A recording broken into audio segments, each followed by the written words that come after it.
Hello, everyone. My name is Ben, and it's my pleasure to speak at this conference and give a lecture.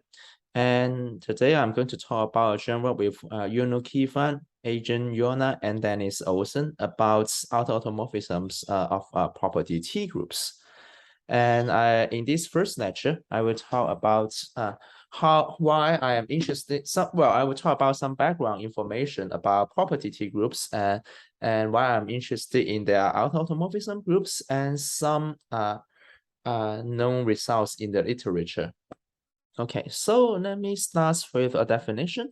So everything I'm going to talk about today is about countable discrete groups. So there are no interesting topology on the group. So there is a definition for property T for topological groups for Lie groups, but today I will focus on discrete groups.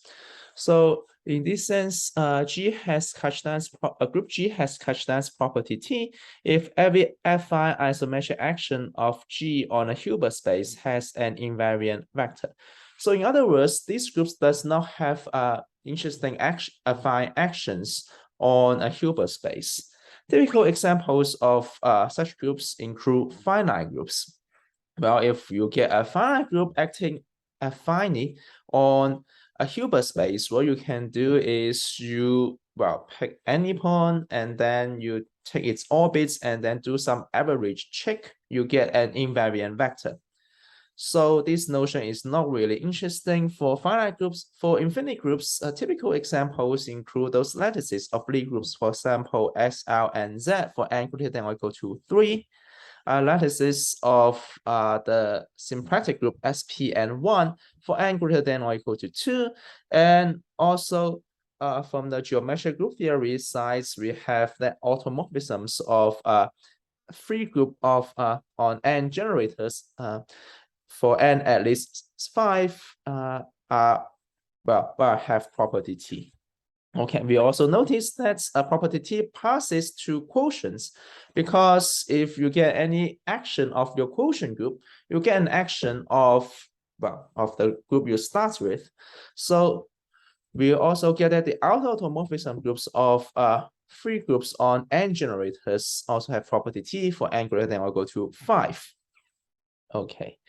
And there are standard non-examples of property T groups. For example, infinite abelian groups, those does not have property T. For example, you can think about the infinite cyclic group Z and think about its action by translation on the real line. And this doesn't have an invariant vector. And also infinite free groups, because we say that property T passes to quotients. If you get an infinite free group, you can take a quotient to get an infinite cyclic group. So infinite free groups don't have property T. Okay, so let me briefly mention some applications of this property T. Its first application is to prove some groups are finitely generated. So this notion is discovered by Cauchy-Dance. He was looking at lattices of Lie groups. Okay, and so if your lattice is co-compact, then it is finitely generated. But in general, you can have a non-co-compact lattice. Those lattices only have finite co-volume. And so people don't know whether those lattices are finitely generated. Cauchy-Dance observed that so if you get a Lie group of higher rank, so then the Lie group has property T. And then that property T will pass to its lattice. And if you get a discrete group with property T, then that discrete group has to be finitely generated. So those lattices are all finitely generated. So this is the first application of property T. The second application, and in fact, the one that's applied to applied mathematics, is via the notion of expander graphs. So an expander graph is a graph with high connectivity, but not many edges. So if you want to design a computer network, then you imagine in the graph theoretic sense, you imagine you have many nodes and you say you are a network company, you want to connect those nodes by edges, by the lines between them. And you want your network to be robust, meaning that even if some lines are cut off, are broken, you are able to go around and still reach every vertex, so that the function of your network is still good enough. Well, this robustness business, if you only look at robustness, you can say, okay, so I can connect every two nodes by a line.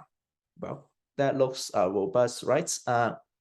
Well, you can even keep going. You can just connect every two nodes by 100 lines. That's even more robust. But well, if you are a network company, you don't want to do that because that will cost a lot of money. And in many cases, you don't really need that many lines between the two nodes. Okay, so an expander graph is kind of something you want. You want high connectivity so that when you take off some of the lines, you are still able to go around, but you don't have many edges.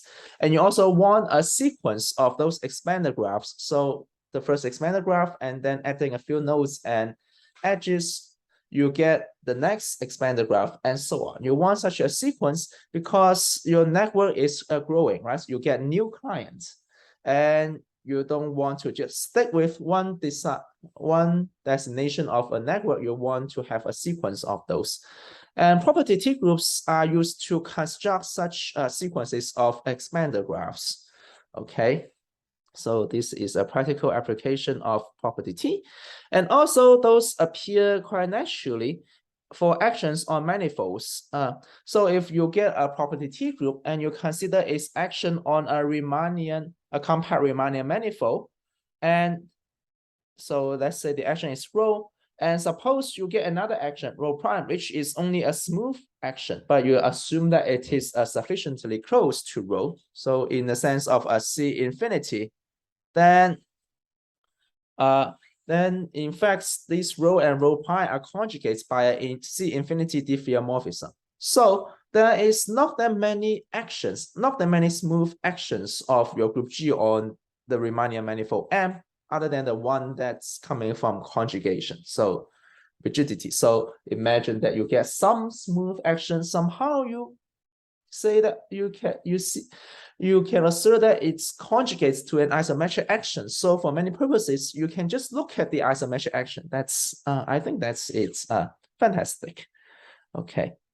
So these are several applications of a property T. In fact, there is one last application, and this is in fact the main motivation I have in mind when we do this research about automorphisms of property T groups. And this is the rigidity via von Neumann algebra.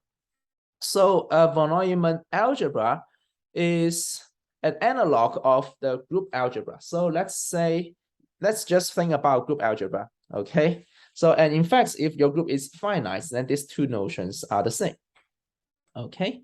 So, well, by saying rigidity, well, there are different interpretations of rigidity. For the purpose of my talk today, the rigidity I have in mind is that there is no non-obvious symmetries of the object. So symmetries meaning that if you have a group, you have automorphisms, for example. So and that's to say that you don't have a non-obvious automorphisms. Okay. So let's think about the group algebra first. What are the obvious symmetries of your group algebra? Well, there are inner automorphisms. You can conjugate every element by the same invertible element. You get an automorphism. Those are called inner automorphisms. And you also, if you have an automorphism of your group G, you apply the automorphism to every elements of your group algebra, right? Your group algebra is just a linear combination of group elements. You apply the automorphism to every guy of appear in the linear combination. You get a new linear combination. You get a new elements of your group algebra. Okay, so this is an automorphism. And there is one more. Those are induced by a homomorphism from your group to the complex numbers. What you can do is that if you get such an homomorphism, you can somehow twist elements of your group algebra by that homomorphism. So your group algebra is linear, well, every element of it is a linear combination of your group elements, and you can, instead of using that linear combination, you can say, okay, every group elements I'm going to multiply it by its value under this homomorphism from your group G to C. Okay, then you get a new linear combination, and this turns out to be an automorphism of your group algebra.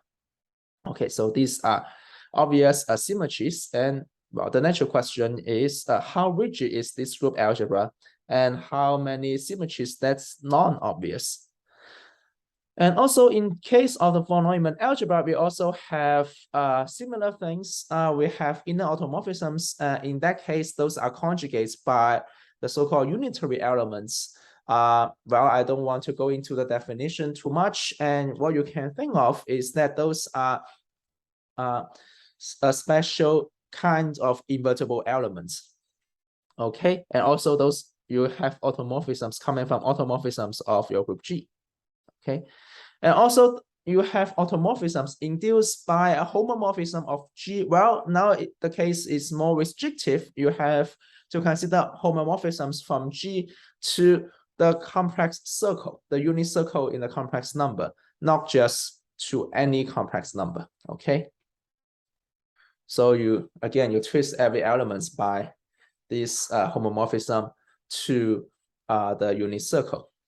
And these are obvious symmetries. Now the natural questions, are there any non-obvious automorphisms? In other words, we ask, is there an equality between automorphisms of LG and the character of G semi-direct product with the automorphism of your group? Well, the answer is, in general, well, we hope to have, we hope that such things don't exist, but in general, that's not the case. And there are many, many non-obvious automorphisms. You can even find such examples among the finite group algebras. Okay, first, well, and those examples are actually simple. You can have the group algebra of the sacred group of 4 elements and the group algebras of the Kleinian 4 group. Even in that cases, you can find non-obvious automorphisms. Well, but if G is a group with property T, then Jones' conjecture that such non-obvious automorphisms don't exist. More precisely, his conjecture says that if a group G is an ICC group with property T, then you have the equality. Well, your automorphisms of LG equals the character of G semi-direct product with the automorphism of G. Okay, I'm going to talk about what ICC means in a second. Okay, ICC means that every conjugacy class of your group G except for the conjugacy class for the identity element is infinite. And this guarantees that LG has trivial center, which is C times the identity of G. And actually, you can even think about this in terms of group algebra. So if you think about group algebra, this ICC property guarantees your group algebra to have the trivial center complex number times the identity element. And this is a typical assumption for operator algebraists. Well, because when you study something, you first look at the simple guys. In that case, the simple guys are the ones with trivial center. Okay. And so this Jones conjecture, well, of course, for the moment, it's open. And in fact, there are not that many positive examples. The only positive examples to Jones' conjecture for the moment are constructed by the joint work of Kifan, Yona, Olsen, and myself. And those are constructed by first obtaining an ICC property T group G with trivial abelianization. Okay.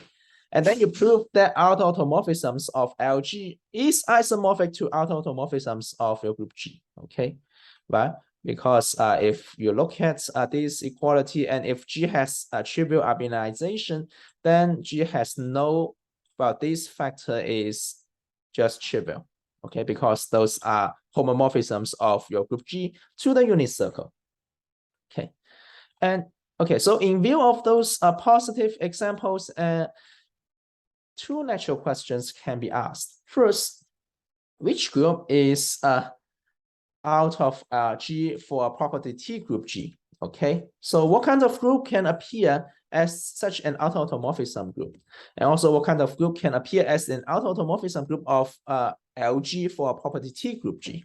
Okay, and you notice that roughly speaking, if questions 1 and 2 have different answers, then Jones' conjecture will be disapproved. For example, well, not quite. You have to guarantee that those groups are ICC and have trivial arbitration.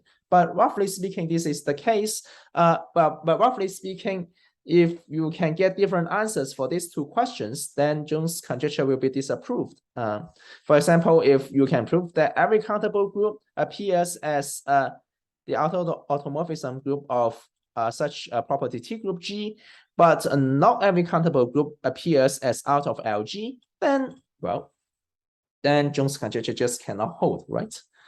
So, but I believe that both questions have a positive answer. And that answer is that countable groups. I believe that every countable group appears as out of G for a property T group G, and every countable group appear as out of LG for a property T group G. Okay.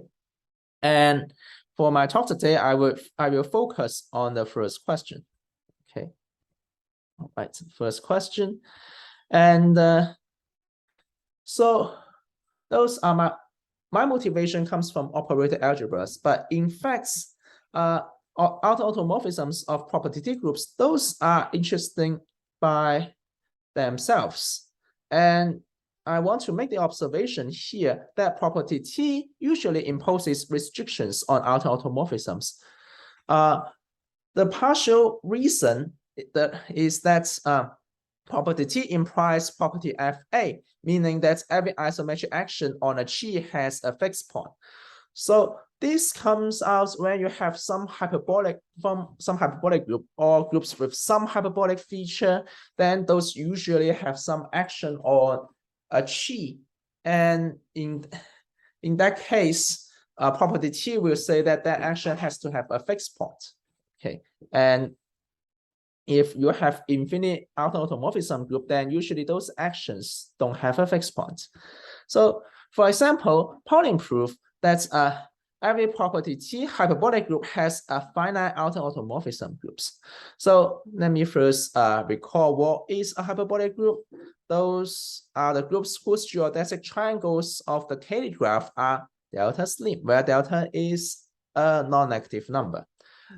The picture in mind is that you have a triangle whose sides are geodesics, and every side lies in the delta neighborhood of the union of the other two sides, like in this picture, which I stole from Wikipedia.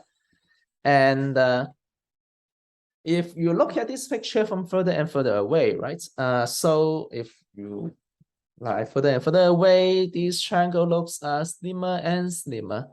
And if you think about you keep doing this forever until infinity, then your triangle becomes tripods. Okay.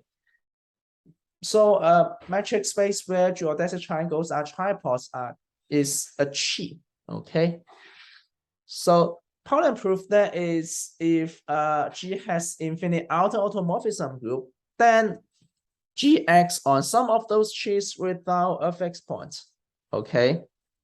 So, and this will mean that G does not have property T. So conversely, if G has property T, then G has to have a finite automorphism group. All right. Okay.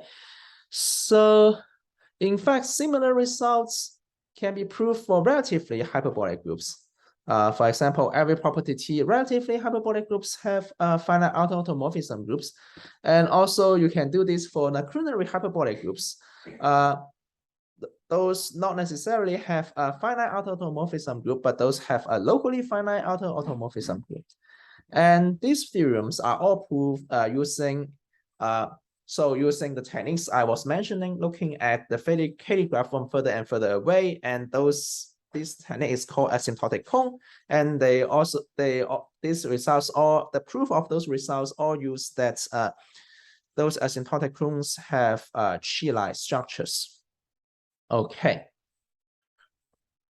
right, and it was an open question. So if you look at all those results, those are saying that automorphism groups of property T groups have some finiteness properties.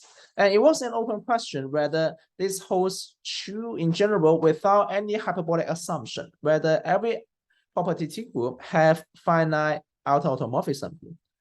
The answer is negative, and it's done by Olivier and Weiss. They prove that every countable group embeds into the automorphism group of a property T group. Okay, and similar results are obtained by Coulon and Girardel. They prove that every countable locally finite group embeds into the automorphism group of some property T lacunary hyperbolic group G. Okay,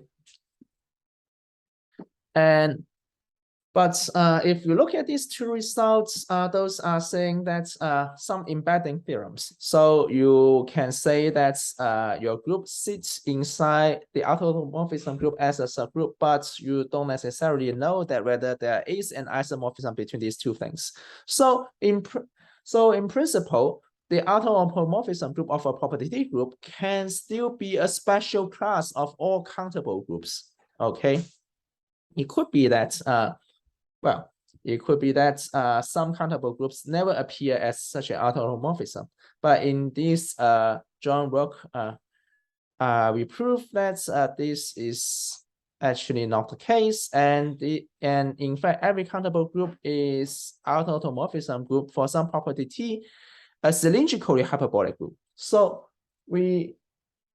as another product of our technique, we are able to obtain the example where the group is a cylindrically hyperbolic. So this is in sharp contrast with the previous known results, because the previous known results, when your group has some hyperbolic feature and property T, then its automorphism group has to have some finiteness property. And this does not carry to these cylindrically hyperbolic groups, to the class of cylindrically hyperbolic groups. And also we notice that property T groups are finitely generated by the aforementioned results of Kashtan.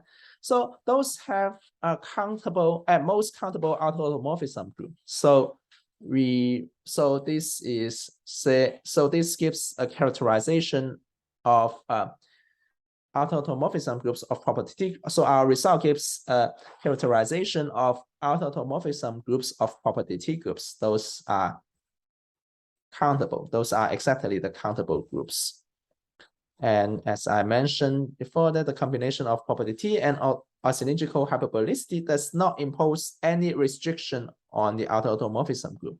Okay, so these are all I want to say in my first talk. And in my second talk, I'm going to talk about the techniques we use to prove the main theorem. Hope to see you there.